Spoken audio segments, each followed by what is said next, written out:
들어가겠습니다. 평일 저녁 7시 반이라서 살짝 접근이 안 되는 것 같아요.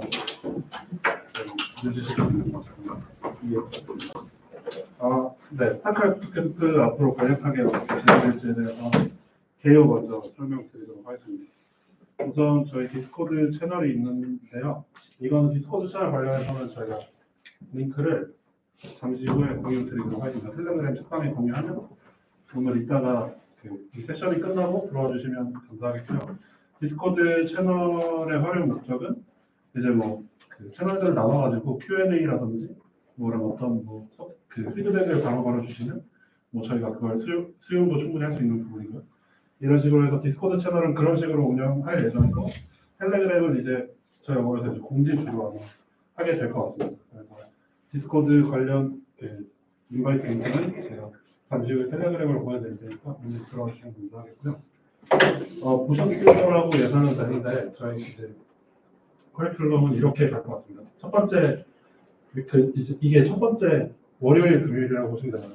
그래서 지금 스타크넷 인트로덕션 조금 있다가 그 스타크넷에서 직접 오하드가 나와서 스타크넷 인 제너럴에 대해서 한번 설명하고 아마 테크니컬한 부분도 조금 설명할 것 같아요. 테크니컬한 부분 질문 있으시면 얼마든지 해주시면 좋을 것 같습니다. 그래서 오늘은 그렇게 진행될 것 같고 그리고 금요일 이제 다음 세션에는 카이로 언어 카이로 컨트랙트 읽는 것부터 시작해가지고 진행하게 될 것 같고요. 두 번째 주, 세 번째 주 다 그 카이로 언어의 좀 베이스를 설명을 먼저 드리고 베이스를 좀 익숙해지신 다음에 그 다음에 이제 네 번째 주부터 여섯 번째 주 총 30 동안 이제 길티 교자가 직접 한국에 오거든요. 길티 교자가 저희 도널트 사무실에 직접 출근을 하는데 그 길티 교자가 직접 여기 와가지고 이제 같이 이 메인 인스트럭터로 세션을 진행을 해줄 겁니다. 그래가지고 길티 교자라고 하면 사실 스타크넷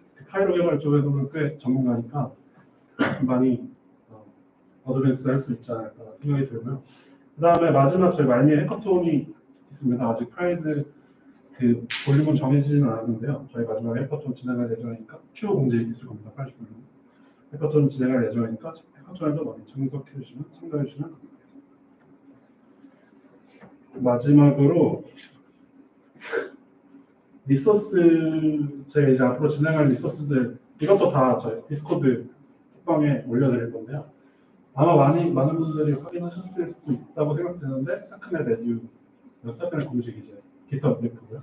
스타크링스 이제 유니버시티 팀에서 만든 그 스타크넷 카이로 배우는 래프고요. 그리고 트라이얼리티 이거는 저희가 이제 저희 세션에는 없습니다. 트라이얼리티에서 크립토 준비를 따라해가지고 크립토 머미스 카이로 머미라고 해가지고 만들었더라고요. 이것도 제가 보니까 도움이 좀 많이 될 것 같아가지고 리소스 참고하시라고 알려드리는 거고요. 툴스는 그 디벨로퍼 툴 저희가 이제 다 여기 이제 스타크넷에서 공식적으로 알려주는 이제 데브 툴스들이 여기 다 있는데 저희가 이걸 다 사용하지는 않을 거고요.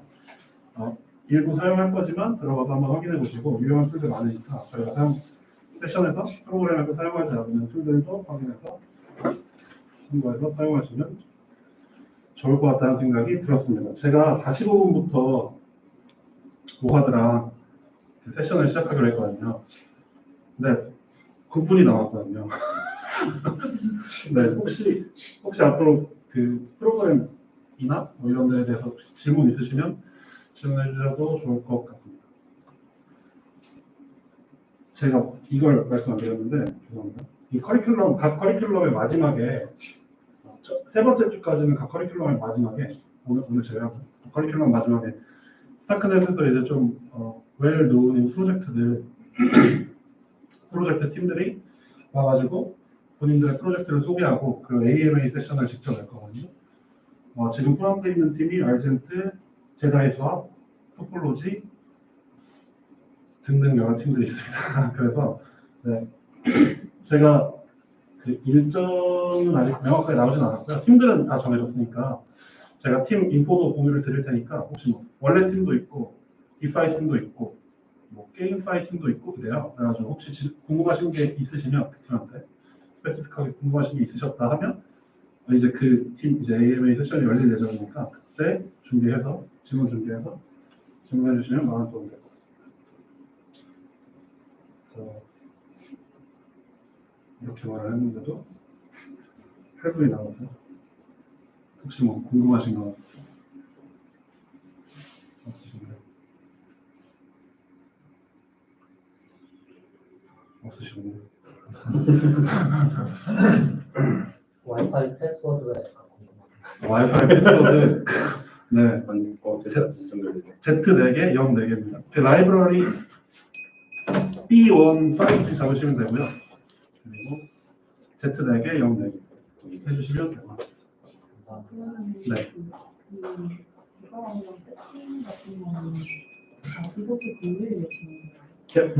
네. 이것도 말씀을 드렸어야 되는데 개발환경 세팅이 이제 카이로 1.1까지는 저희가 직접 개발환경을 세팅할 필요는 없어요. 직접적으로. 그래서 금요일날 저녁에 이제 세션이 마무리될 때 제가 이제 그 개발환경 설치에 관련된 리소스들이랑 이런 걸 전달해 드릴 거고요. 그리고 저희가 첫 번째 주랑 두 번째 주 사이에 저희가 이더 샌프란시스코에 참석을 해야 돼서 한 주가 빕니다. 텀이 생겨요. 그래가지고 그 텀 동안 개발 환경 세팅 부탁드리고 혹시 세팅 중에 문제 있으면 바로바로 언제든지 연락 주시면 저희가 디스코드 통해서 연락 주시면 저희가 충분히 서포트해 드릴 수 있으니까 그렇게 해주시면 감사하겠습니다.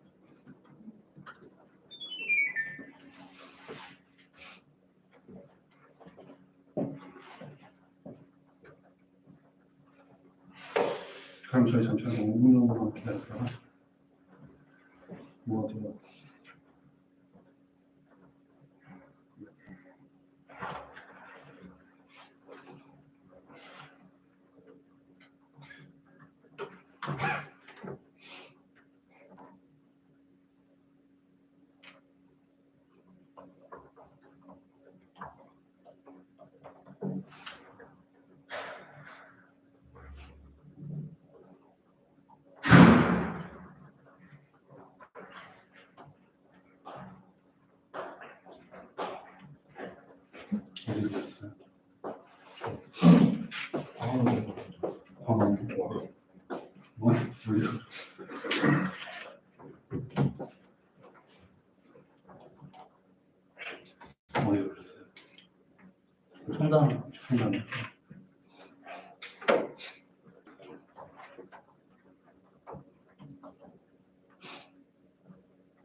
지금 시간이 5분 정도 남으니까 네.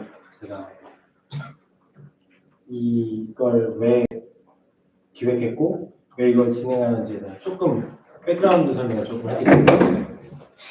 도어랩스는 원래는 스타크넷의 또 이더리움의 NFT 프로젝트들을 많이 하는 회사인데 스타크넷하고 계속 일을 하고 길티 교자랑 일을 하고 또 기웅님이 이제 스타크넷 하우스에 갔다 오면서 이제 카이로를 배워왔는데 국내 카이로 개발자를 찾으려니까 너무 어렵더라고요.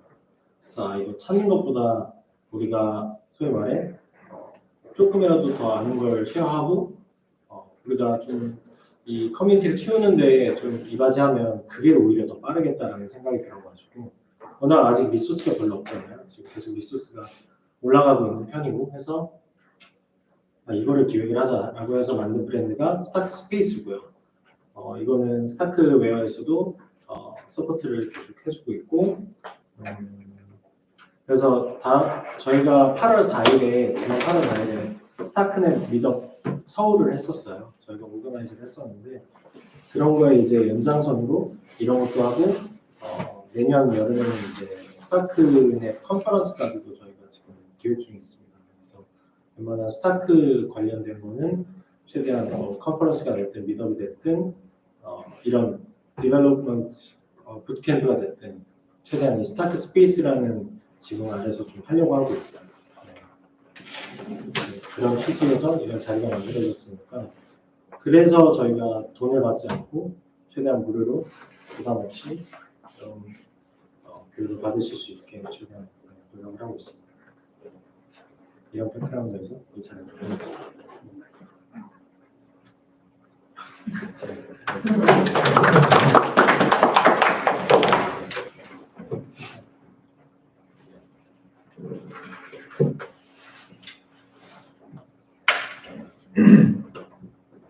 질문이 있는데 네, 원래 또 카이로로 개발하나요? 원래죠. 네. 맞습니다. 이제 나중에 아마 말씀드리게 될 텐데, 아이덴트라는 팀이 원래 개발팀이고요. 그리고 이제 스타크넷에서는 EOA가 없고요. 다 원래 다 그 어카운트가 다 어카운트 업스트릭트라고 해가지고 다 컨트랙트입니다. 그래가지고 네, 이 부분 관련해서 아마 디테일을 다 말씀드릴 여지가 있을 것 같은데요. 간략하게는 이더리움은 이제 컨트랙트로 월렛을 만들어도 최종적으로 사인을 하기 위해서는 EOA가 필요하잖아요. 근데 스타크넷에서는 그런 거 없이 그냥 어카운트 컨트랙트로 그냥 사인하고 이런 식으로 트랜잭션을 이렇게 가는 UX 측면에서 엄청 상당히 있습니다. 네. 그 스타크넷 같은 경우는 네. 이제 VM이 네. VM 호환이 아니라 네. 따로 카이로 VM 카이로 VM 맞습니다. 있잖아요. 근데 그럴 경우에는 그 스마트 컨트랙트, 그 레이어 2에 있는 이게 스마트 컨트랙트를 레이어 1으로 익스포트하는 거는 가능한가요? 카이로를 솔리디티로요? 네네. 그건 제가 확인해봐야 될 것 같은데 네. 왜냐면 다 솔리디티를 네. 카이로로 네, 네. 그 솔리디티를 카이로로 바꾸는 거는 웹이라고 해가지고 이번에 네더마인 팀이었던 걸로 기억하는데 그 유니스왑 V3를 그 카이로로 옮겨가지고 네. 유니스타크인가 그런 이름으로 네. 가져왔거든요. 네. 웹을 이용해가지고 솔리디티를 카이로로 만드는 노력은 그렇게 있는데 카이로를 솔리디티로 제네레이트하는 제가 한번 확인하고 바로 네. 네, 감사합니다.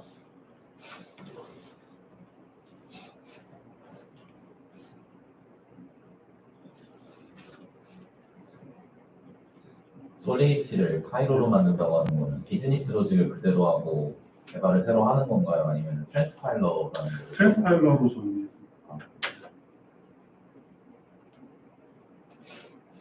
WRAP가 좀 웹이라고 해가지고 그걸로 유니스와 V3를 저걸로 스타크넷으로 가져왔더라고요. 스타크넷에서는 카이로밖에 사용할 수 없는 거죠.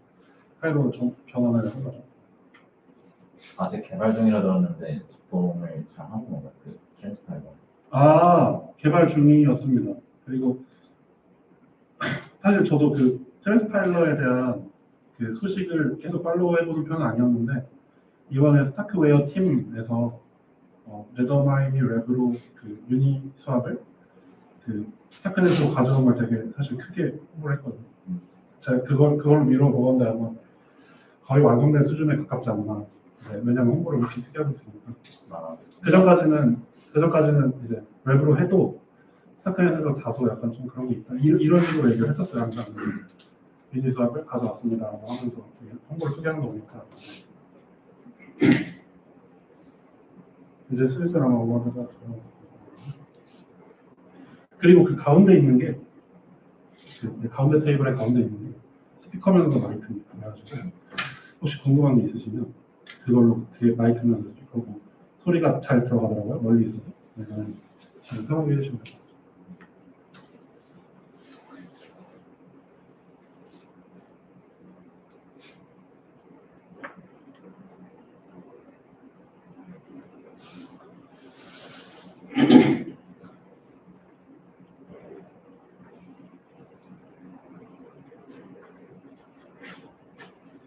이 2분 뒤에 들어온다고 하네요.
Hello.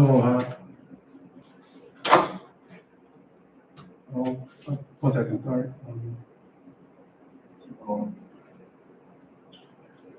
죄송한데 전원 상태는. 아,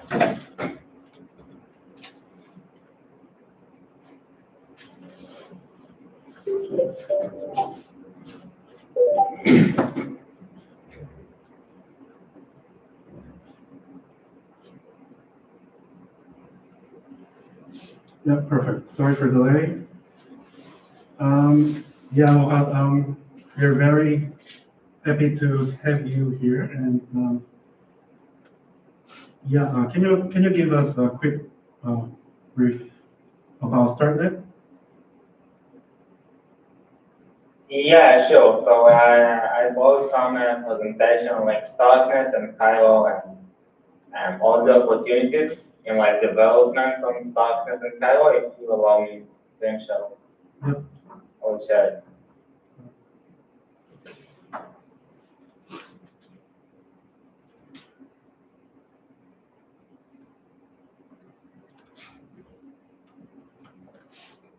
Okay, great. Yep.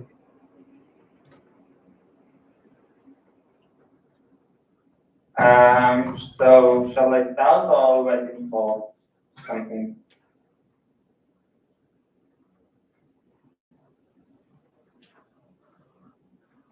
Can you hear me? Yeah, So shall I start? yeah. Okay. So hi everyone. Great to be here. I'm Mohad. I'm a project manager at Starco for the last 2.5 years. And over the last year, my main role was to accompany developers and projects that start to build on our blockchain, which is Starknet, and like see what the experience is and how it can be better. And today I want to talk with you about Starknet, but more than that, to focus on the opportunities it opens for you as developers on Starknet, as well as touch a bit on like Cairo, the language itself, and like the architecture behind Starknet, and what enables all of this magic. So let's take a step back in order to understand first where Starknet comes from. So blockchain is with us for quite some time, right? Bitcoin for much more than a decade. And initially it gave promises of building a donated economy, but the more time goes, the more we see it just can't happen, right? Blockchains are slow, very slow compared to traditional finance. And as we'll see shortly, this is inherent for like Bitcoin and Ethereum. There is nothing really Bitcoin and Ethereum can do in order to improve those skills without giving up major portions of what makes them Bitcoin and Ethereum. So in the days of the traditional finance, everyone basically trusted someone, for example, banks.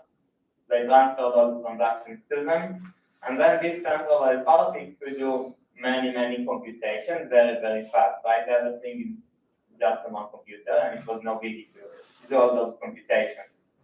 And then the blockchain came and said, we want to control the assets, we want to run all the transactions by ourselves, and like don't trust verify. So if now everyone needs to compute all the transactions, it means that we lost two things, right? We lost the privacy because everyone sees all the transactions. But more than that, we lost the scalability of the network, right? You have a lot of like overhead of transferring transactions, but also you need to actually process the transactions across multiple nodes. And this is why Ethereum is very slow compared to traditional finance. It's only few dozen TPSs. So what can we do? Like I was stuck in this dichotomy where we can either choose to have high throughput and speed, but we trust someone that actually does all the computation. I would say, okay, we want everyone to perform the computation, and we are slow. So let's highlight why really this paradigm is the like rule of truth for every advantage, not only Ethereum and Bitcoin. So say that Ethereum wake up tomorrow and say, okay, we want to improve the throughput, we just increase the gas per block limit, right? So now instead of 15 million targets, it would be say 100 million or 1 billion gas per block. Right? What does it mean? You would have many transactions. They would all come extremely fast. Like most of the people that verify Ethereum wouldn't be able to keep up. And it's like the more scale you add to Ethereum, the more you get exposed to a centralized de facto environment, right? Even though anyone can be full node, de facto not many would like pay like hundreds of thousands of dollars for supercomputers to keep up with the network. So this is why really any layer one is stuck in like this trade-off between how scale it is and how secure and decentralized it is, right? The more it chooses to opt for the security, the less it scales. And the truth is that this is like shapes not only Ethereum itself, right? Ethereum itself suffers from this problem, but you as a developer, when you come to write application on Ethereum, you really need to mind the gas sailing of Ethereum, right? And we see it with almost every application on Ethereum. So let's look on DeFi. So Ethereum brought us the amazing invention of AMMs, but the truth is that AMMs burn out of the necessity to save gas, right? We would like to have fully on-chain order books, or like even order books with off-chain matching engine, but on-chain enforcement of those orders with like a lot of functionality types. But it's just too expensive, right? We can't have this on Ethereum, many tried. So AMM is like a low-gas approximation of that. It's less accuracy and less versatility for what you can do. And this is just tip of the iceberg, right? For example, oracles. By the way, you all know what oracle is. I can like feel free to ask questions if you have them.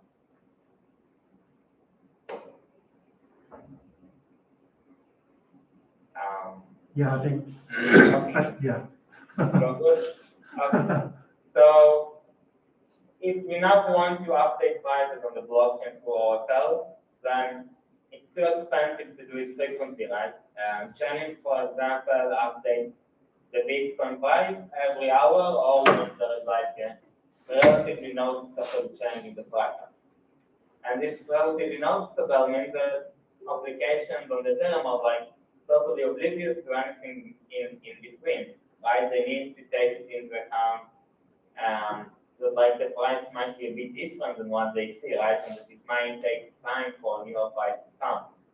And even more than that, usually oracles come from many sources, right? And the on-chain aggregation logic is always like median or sometime weighted average. It's always very simple logic, not because those are good logics, it's because those are the low-gas logics that somehow make sense. And when you come to develop like a DeFi application of lending or perpetuals or options, first of all, you use oracles. So all the problems I just described before automatically apply to you.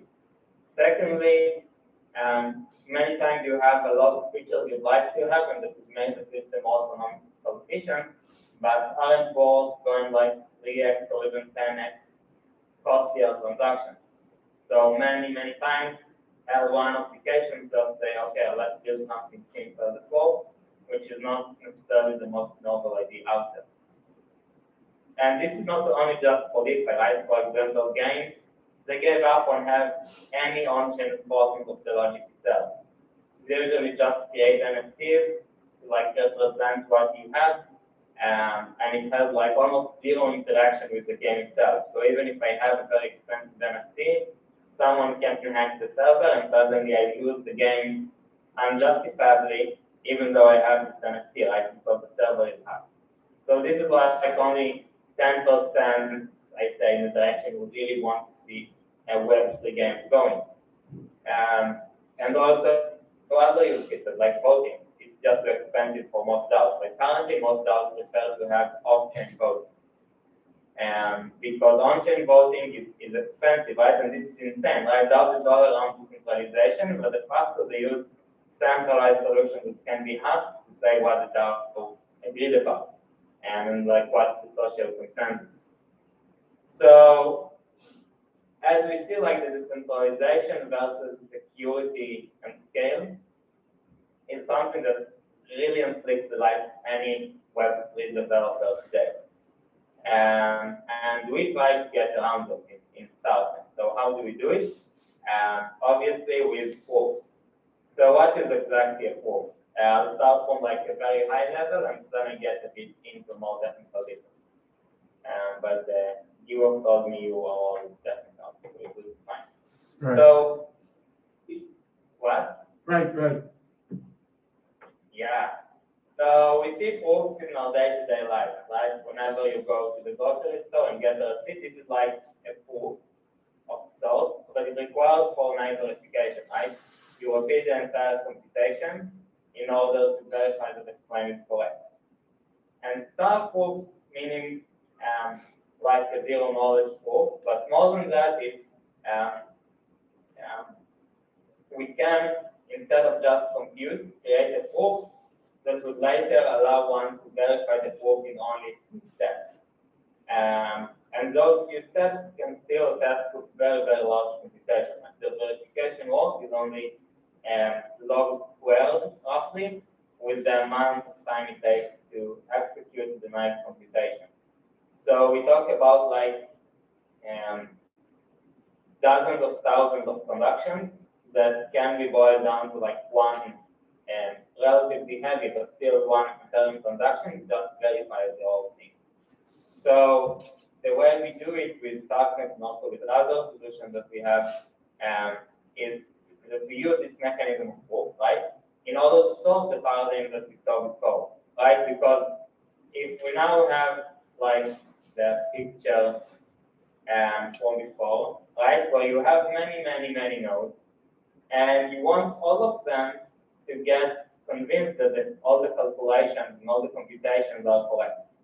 So instead of like the L1 solution of saying to them, okay, here are all the like 1,000 TPS we want to verify, you need to keep up. We tell them, no, we have one computer, it runs extremely fast.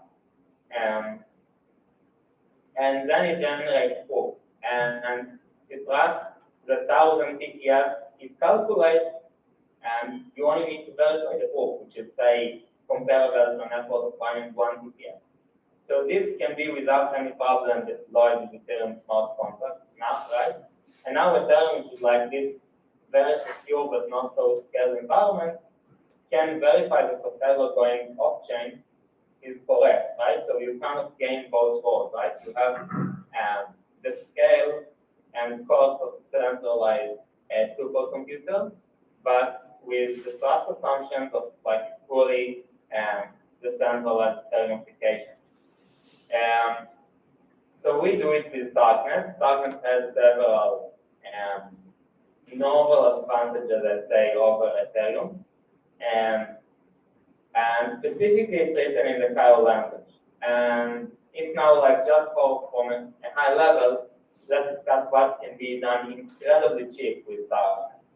So computation is extremely cheap on Starknet, right? Because the amount of verification goes only like logarithmically with the amount of computation. So it makes, so if you like double the computation, it's almost the same cost. And this means that like whenever you have like a very, very complex mathematical or like otherwise functions, it's very, very cheap and scaled to just have them on Starknet. And the second thing which is free is like the witness data or the amount of inputs to application. Right? Assume that I have a function that gets many inputs and it aggregates them in some way, but it doesn't say change the state so much. It just like access 1 or 2 cells in storage.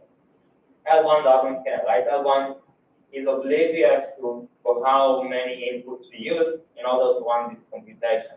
I mean, currently on-chain data of Starknet is completely free, and we may change it in the future to be some positive cost, but it would still be very, very, very cheap. So, like, no reason to tax for those.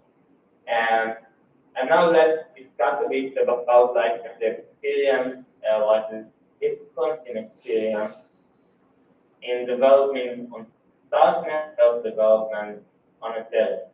So first and foremost, Starknet is written in Cairo. So while applications on L1 are written in the Solidity language, Starknet is written in Cairo, which is like a different language. It's not DKEVM. It's not like EVM compatible. We do have a project named Wall that you can use to transpile almost any Solidity code into Cairo. So if you want to like play with some examples, you can find it relatively useful. But still, it's not Solidity, and like even if you use Wall, there are some features of Solidity you need to rewrite by hand. And for the most performance experience, it's better to write just Cairo or the rest. So the question is what? I mean, Solidity is the most like the most common language out there in the Web3 space. A lot of projects are using it. A lot of our competitors and like other ones use EVM compatible languages. So why we chose to have something different, right? It forces us to development a lot of the like technological stuff around the blockchain from scratch. And the reason is that like ZK, like the layer 2 and like ZK rollups are there to do something that no one have done before, right? So Solidity is the most suitable language for L1, right? Because Ethereum has some specific goals to have. Solidity is like the most efficient way to achieve those goals. But if you ask yourself, okay, I have a ZK rollup, that like what matters is not how efficient it is to execute it, but actually what matters is how efficient it is to prove it. Right? We wrote a programming language that is tailored for ease of proof. So to understand the difference, let's see like what efficiency means. Right? In the regular notion, efficiency means like, okay, I have some algorithm, say, calculating Fibonacci series.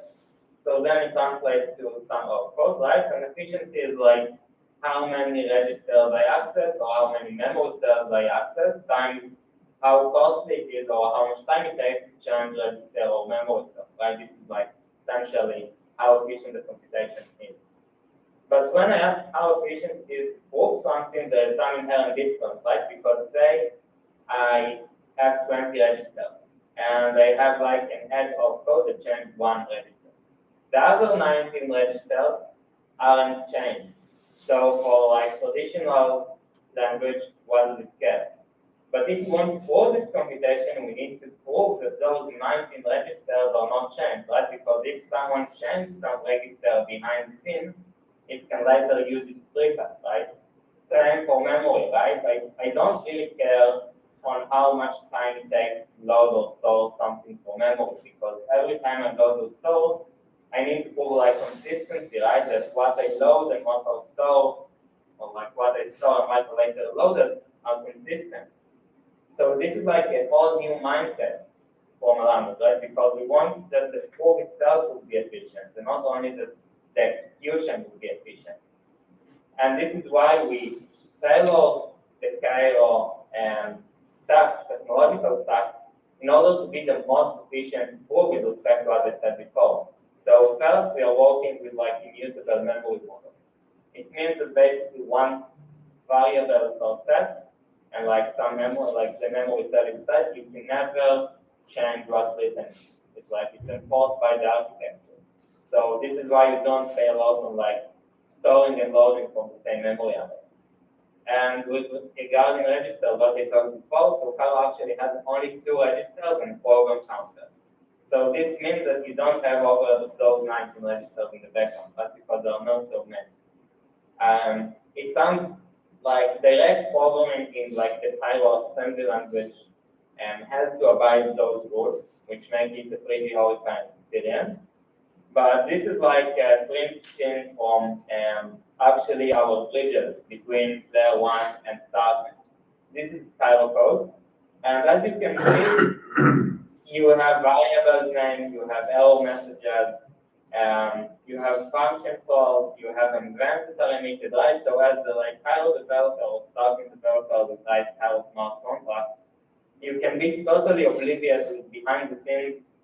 All of this compiles into a weird memory and weird registry mapping. But just know that this is the reason of why we chose to have Cairo in order to make the system as efficient as possible for the tasks it is that it makes it to do. And Cairo is, I think, the main difference between Starknet and Ethereum, right? High level, yeah, we have smart contracts and function calls and delegating calls and proxy patterns and ERC20 standards.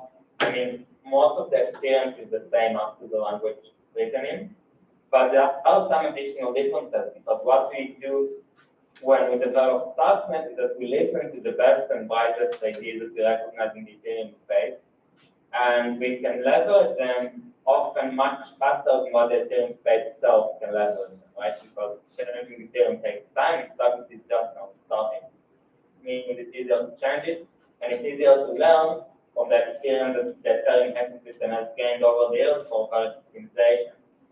So in Ethereum, you have many EIPs that you can read, can get inspired from. Only few of them are implemented, and if I highlight several EIPs we adopted into Starknet, so first we have the multi-call functionality, so you can bunch in the protocol level several transactions or several calls, several contracts, and in the same transaction. And the second one is so in an EOA addresses, right, which has private key but cannot execute any logic. Or you have smart contracts that can execute logic but don't have any private key. So account abstraction means that when you log into Starknet, you don't have only a public key to represent. You have fully fledged smart contracts. And these smart contracts can, for example, say, okay, which transaction is legitimate, which transaction is illegitimate. So instead of being forced to verify the same CSA signature, you want to have multiple accounts. No worries, you don't need to write a dedicated smart contract. You just have, okay, my account will check two signatures, and if one of those two signatures isn't passing, it will return first, right? And it can go far and beyond this example. I just wanted to make the point of why account abstraction is so useful. And this is something we have in Starknet today. So the power of Starknet and Cairo is what allows many applications from a diversity of fields to really gain a lot of benefits and practically get rid of all the obstacles I mentioned before in the context of layer 1 applications.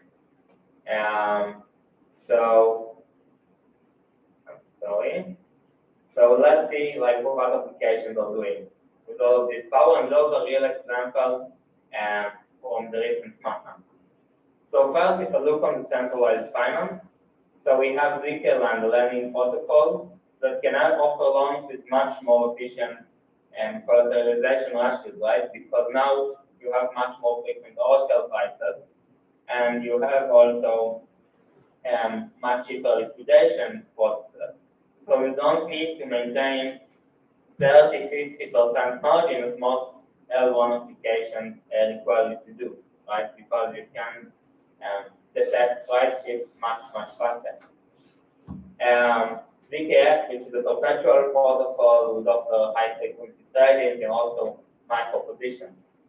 So it would be possible to have perpetual applications with much less collateral from the user. And Nostra, which is another DeFi protocol, would allow you to have post-margin capabilities. It means that you can, with the same collateral, touch several assets. Again, it's something that we can implement on L1, but it would be too expensive, right? If I now want to have long and short positions with the same collateral for 10 different assets, it means 10x time to computation, and L1 can't have it. It would be $500,000 gas as per trade. And here it's suddenly much more economically feasible.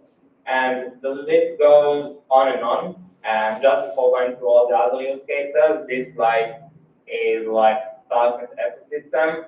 As you can see, many projects here, and actually this slide is 2 months old, so I think that a lot of applications have joined the ecosystem since then.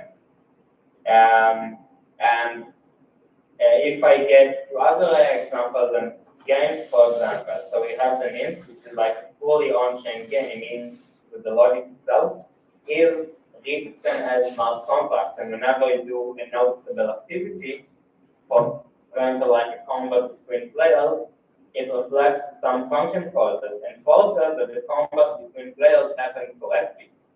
So you can think in like a higher function from their GitHub repo, and that really has like, okay, I want to move a unit, so let's assert that it's moved to like positive coordinates of x and positive coordinates of y, and that the x and y are within range of the map, right? And those assertions are just like any other blockchain transaction. So if the movement is correct, it will be proven to be right, and if it's not correct, then it's just reversed.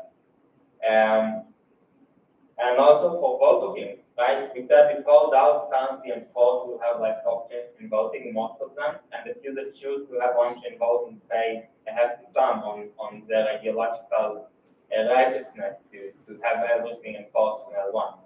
And we are currently working with the snapshot team, which is like the leading off-chain voting solution, on developing Snapshot X, which is basically enforce all the things Snapshot doing off-chain, but on Starknet. So those would be able to work with voting systems on Starknet, right? Count votes extremely cheap, and then the vote decision could be executed in like Ethereum, in Starknet, in Solana, just for the show. Like you can have a fully flexible system that all of those can use, and at like a fraction of what it would have been cost to do it on chain.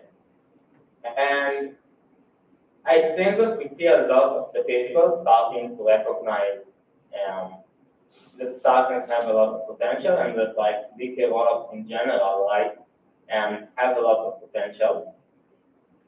The truth is though that any system has this glass ceiling, right?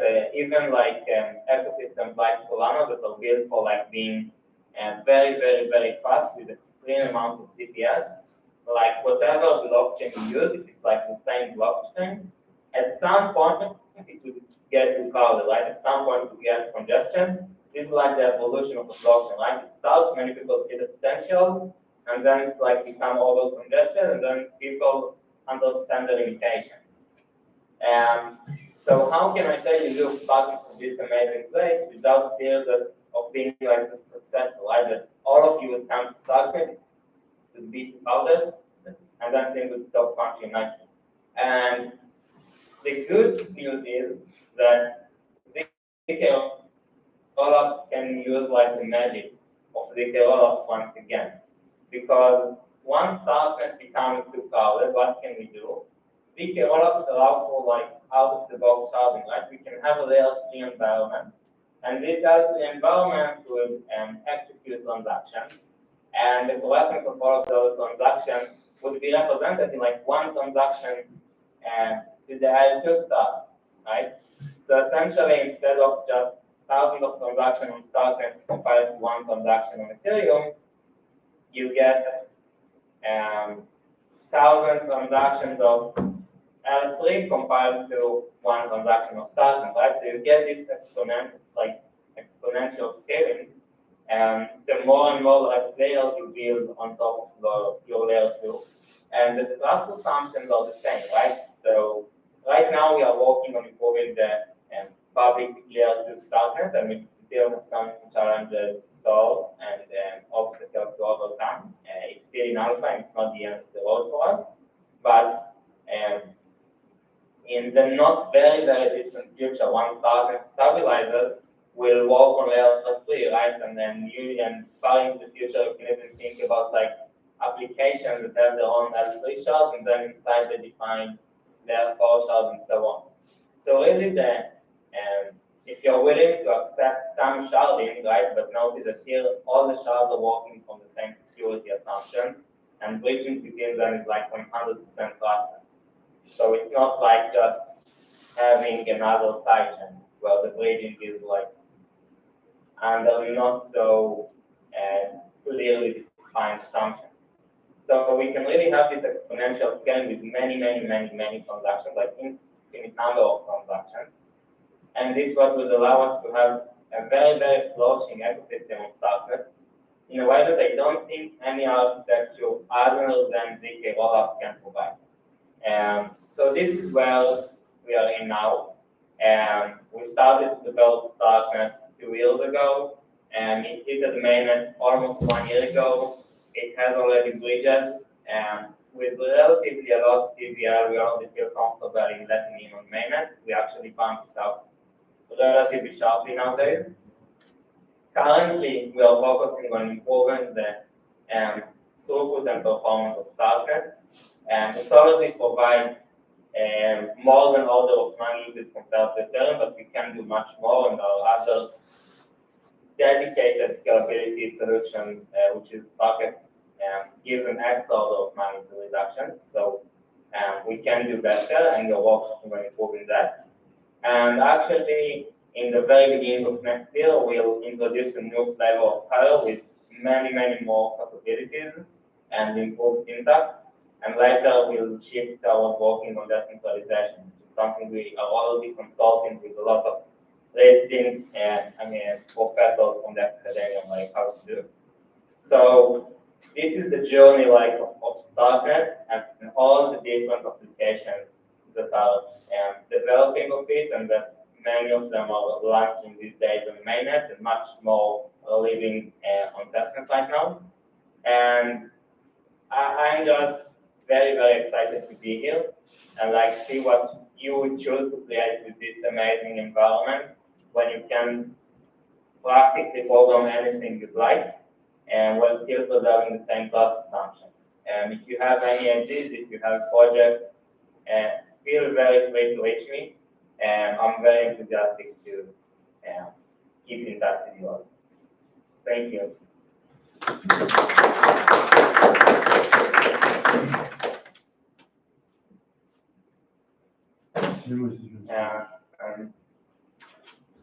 Any questions? And I have a lot of time for a question if you have one.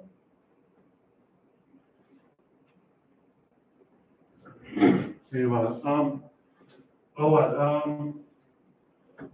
If when we want to translate Solidity contract to Cairo contract, we can use red, right? Yes. But if we want to translate Cairo contract to Solidity contract, is there any tools or something? I don't think such tools are in development yet. Oh, right. Yeah, I don't think there is something. I can check for you. As far as I know, no. Okay, thank you. 지금 편하게 해주시면 감사하겠습니다. 없으신가요?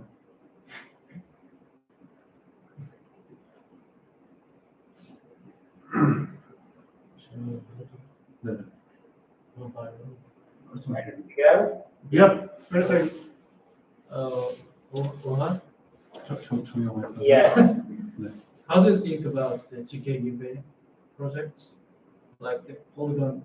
How do I think about what? The GKUB. EVM? Yeah. Related. Yeah, I think it connects to my referral to what we chose to have Cairo and not the KVM. I mean, I definitely recognize that the EVM architecture is much more compatible with the tools that are currently out there. I don't overestimate though the importance of this point, right? Because Solidity is like from 2015, 16, and it's like, yes, it's the most common Web3 language, but you can't compare it to like C, Python, Rust, all of those languages, right? So the interface is just starting. And We prefer to have a bit less compatibility with other environments in order to achieve the best performance and like do things in the most efficient way. I view it as like, okay, we so far traveled in cars, and now we suddenly discover the planes. So like we have started produce planes, and other companies chose to produce cars with wings, right? So it would be more intuitive for the car drivers to operate the plane. And I think it has some advantage in the short term, but my bet is that like long term efficiency would win over like compatibility with other platforms. Thank you. So that's it. Yeah, I mean, all this field is very, very young, right? So it's a bit dangerous to make like hard predictions, but this is what I personally believe in.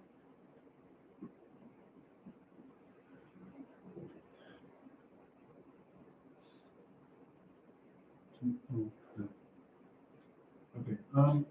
Can you explain about Cairo VM a bit? Like, Sure. Yep. So basically, when we prove a claim, we need to really prove everything is consistent, right? So suppose you have like an add instruction in Cairo that has two variables and is equal to self. So this compiles into a very long set of constraints, right? We need to prove first of all that this opcode was really a class, right? Because the state of statement like commits to all of the code. So we need to prove that indeed in this place in the code there is a class.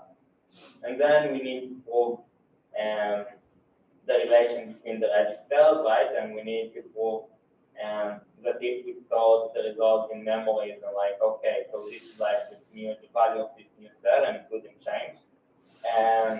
And obviously each instruction can code, not only a plus, but also multiply or jump and stuff like that, right? So it's like actually an if else over many, many constraints to that. So basically what Cairo VM does is that it compiles instructions in Cairo that looks as you view it like this code, but after a short translation it goes into some like assembly with two registers, and it takes this code and actually compiles it into around 50 different constraints for each opcode.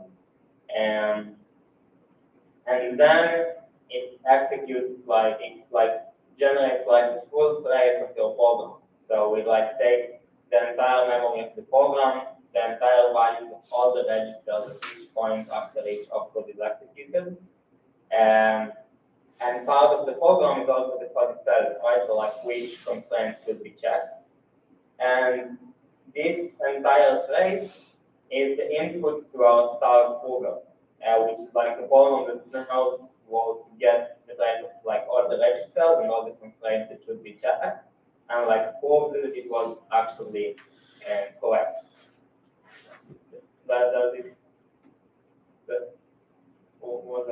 Was it clear?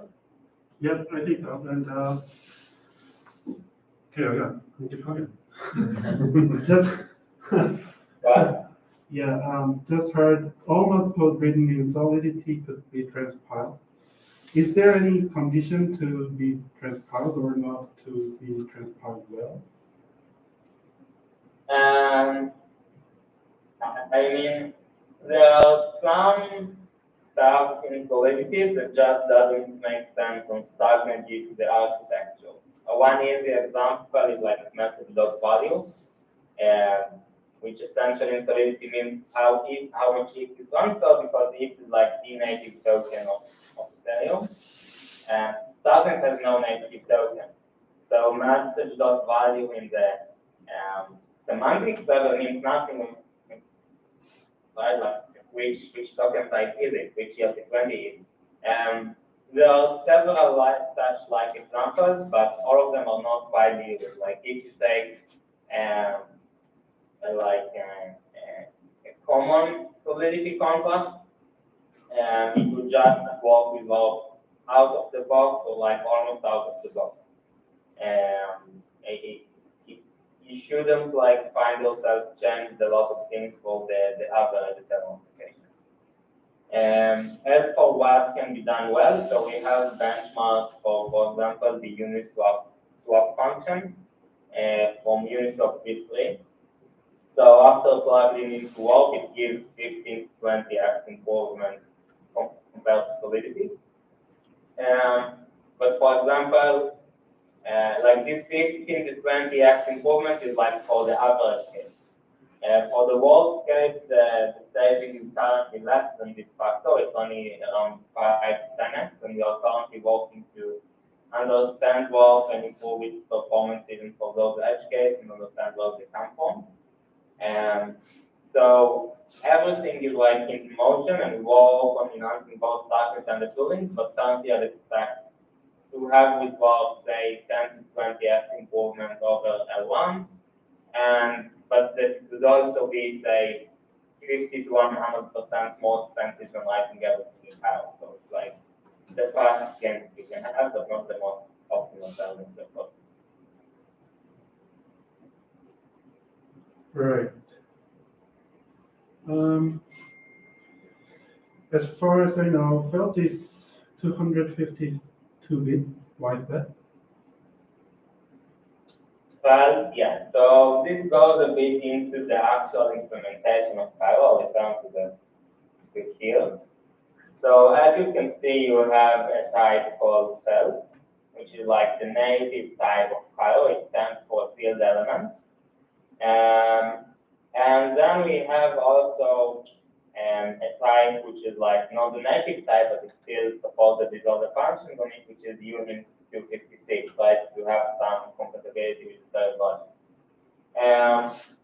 The reason we are working with field elements is that again, it connects to more reasons for why proving is efficient. If you open any theoretical paper on how to produce proof systems, you can see that those proof systems actually attest to like computations over finite fields. So everything in the proving world is over finite fields, and that makes sense that the most basic element is like finite field element. No worries, you don't need to take advanced mathematical courses in field theory in order to program in Cairo. And we have many functions to mimic like the integer functionality of files, and usually understanding that things happen like modulo the field size, so -1 is actually the field size -1 is enough, and the less intuitive parts are wrapped in a library function. Now as for the size of this field, so again, due to some stuff like what is nice to prove, what is not so less nice to prove, we choose to work with field size, which is like tiny bit more than 2 to the power of 251. Just because this is like this specifically is a prime number that creates more efficient proof systems. And this is why the size of Felt is roughly 2 to the power of 251. It's like slightly bit more than that, but it's different. It's all almost negligible.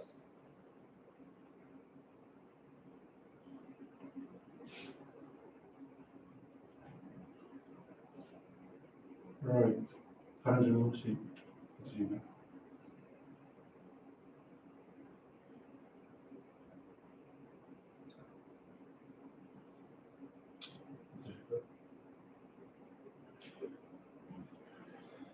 All right, I think that's it, and we are very thank you a lot for being here, and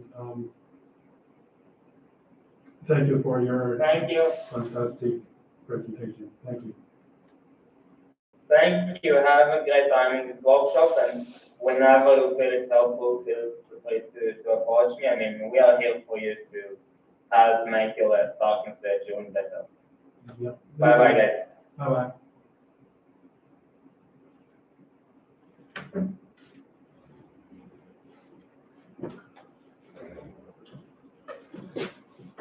네. 이 정도일 것 같고요. 혹시라도 끝나고 나서라도 궁금한 사항이 있으시면 디스코드 연락 서포트 채널에 Q&A 채널에 올려주시면 저희가 언제든지 컨택이 다 가능하니까요. 네. 원래 팀도 가능하고 디파이도 가능하고 NFT 마켓플레이스 팀이랑도 컨택이 가능하고 스타크랑도 가능하니까 언제든지 디스코드 채널에다가 한번 좀 올려주시면 될 것 같습니다. 오늘은 여기까지 일 것 같고요. 제가 지금 디스코드 링크 보내드렸으니까 디스코드 참여해주시면 권한부여를 제가 해드리도록 하겠습니다. 고생하셨습니다.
네. 마지막으로 다시 한번 공지드리면 이번 주 금요일에 진행되는 세션은 카이로 101으로 카이로 이제 컨트랙트 읽는 것부터 시작을 할 것 같고요. 기본적인 신텍스 그리고 읽는 법 먼저 설명을 드리고 다음 주는 말씀드린 대로 저희가 샌프란시스코 이더 샌프란시스코 일정이 있어가지고 그 한 주는 저희가 건너뛰고 그 다음 주 월요일부터 이제 스타크링스로 본격적으로 카이로 코딩 들어가는 순서로 진행될 것 같습니다. 이제 자유롭게 이제 들어가셔도 될 것 같습니다. 네, 감사합니다.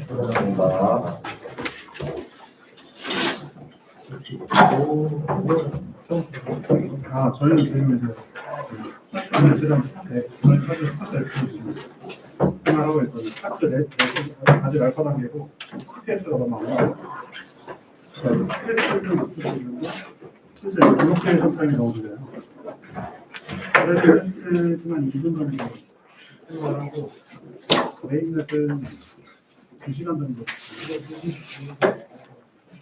일단 센세션이 좀 없고 제가 소프트웨어 팀에서 센세션을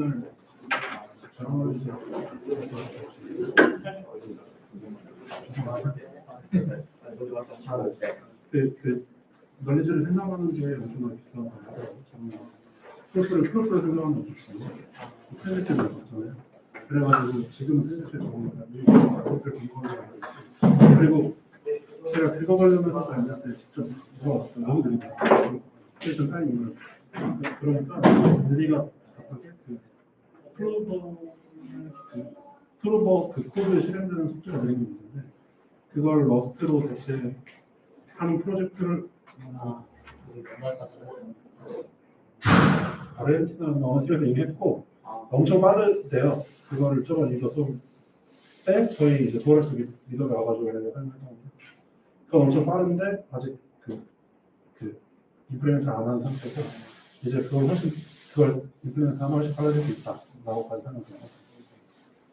그래서 저희 그걸 NFT 티켓 비즈니스를 저희가 IP가 클래식이라고 조리사이신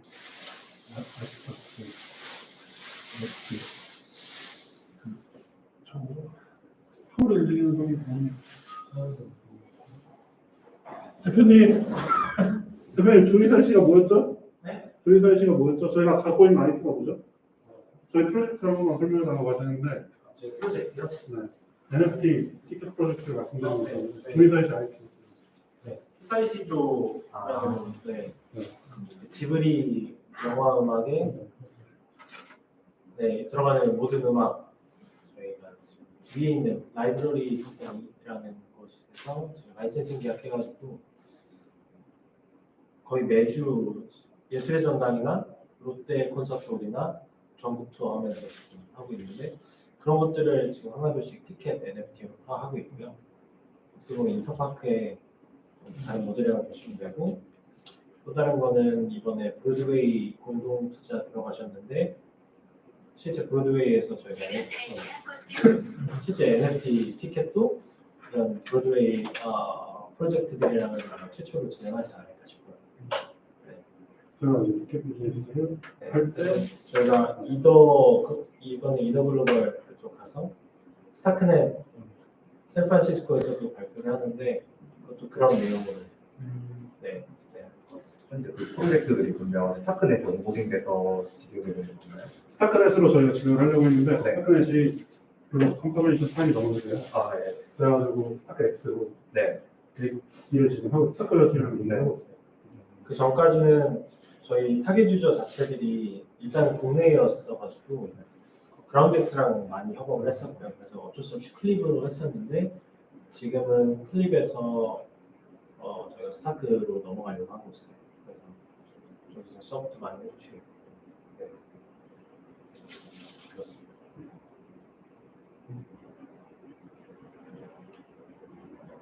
스타크넷 같은 경우는 지금 레이어 2로 이제 되어 있는데 그 프로버가 되게 중요한 일이 만들어지잖아요. 근데 만약에 프로버가 이건 이제 예외의 경우 스타크넷 같은 경우에서 스타크넷에서 이제 프로버가 나왔을 때 프로버에서 이제 잘못된 증명을 만들어내기 위해서 트랜잭션 변수를 기대할 가능성이 저기 스타크넷에서 네. 프로버에서 생성하는 플러스는 네. 밸리드하다고 이제 트랜잭션들을 네. 게시하는 걸로 알고 있거든요. 근데 이건 제가 한번 물어보고 어떻게 저희가 그냥 확신할 수 있는 건지 네. 그게 프로프 때문인데 프로프가 네. 만들어지는 관 때문인데 제가 네. 명확하게 다시 한번 네. 디테일을 물어봐가지고 어렵습니다. 그 GK가 비로로 해서 어떤 식으로 사용되는 건지 정확히 이해가 안 돼요. 들어가세요. 네, 제가 알고 있는 내용은 이제 원투들이 이제 블록 스테이트 블록 루트를 이제 업데이트한다라고 알고 있는데 그렇죠. 그 블록 루트를 업데이트하는 스테이트 업데이트하는 거 자체로 이제 그 안에 들어가 있는 트랜잭션들이 이게 다 유효한 트랜지션이라고 그거를 증명을 할 수가 있는 건가요? 그게 이제 프루프로 증명을 하는 거고요. 네네. 그게 이제 최소한의 데이터나 네. 레이어 1으로 보내가지고 네. 레이어 1의 블록에 저장이 되는 네. 그런 형식으로 하는 거고 레이어 2가 죽어버리면 어떡하냐. 네. 그러니까 뭐 스타크웨어가 뭐 어떻게 해버리면 어떡하냐. 네. 그 이제 레이어 1에다가 데이터를 보낼 때 그 레이어 2에 지금 그 어카운트 스테이터스들을 네. 복구할 수 있는 최소한의 데이터를 같이 만듭니다. 그래가지고 네. 그러면 아까 말씀하신 부분에서